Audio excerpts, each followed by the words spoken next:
ಇಷ್ಟೊತ್ತು ಬೇಕಾ ತೆಗಿಯೋಕ್ಕೆ? ಒಂದಕ್ಕೆ ತುಂಬ ಅವಸರ ನನಗೆ. ಯಪ್ಪ ಸುಸ್ತಾಗ್ಬಿಡ್ತು.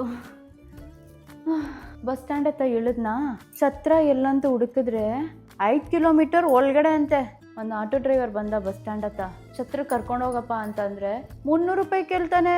100 ರೂಪಾಯಿ ಕೊಡ್ತೀನಿ ತಗೋ, ಇಲ್ಲಾಂದ್ರೆ ಬಿಡು ಅಂತಂದೆ. ಸರಿ ಬನ್ನಿ ಆಂಟಿ ಬಿಡ್ತೀನಿ ಅಂತಂದ. ರಿಸೆಪ್ಷನ್ ಇಕ್ತಾನೆ panipuri, ice cream, fruit salad ಎಲ್ಲ ಇಕ್ಕೋದು. ಇವರು 3 ಇಕ್ಕಿದ್ದಾರೆ. ಆವಾಗ ನೆನ್ಸ್ಕೊಂಡೆ ಜೋರ್ ಪಾರ್ಟಿ ಅಂತ. ನಮಗೆ ಪತ್ರಿಕೆ ಕೊಡಕ್ ಬಂದ್ರಲ್ಲ, ಅವಾಗ ಏನಂದ್ರು ಅರೇಂಜ್ ಮ್ಯಾರೇಜ್ ತಾನೆ.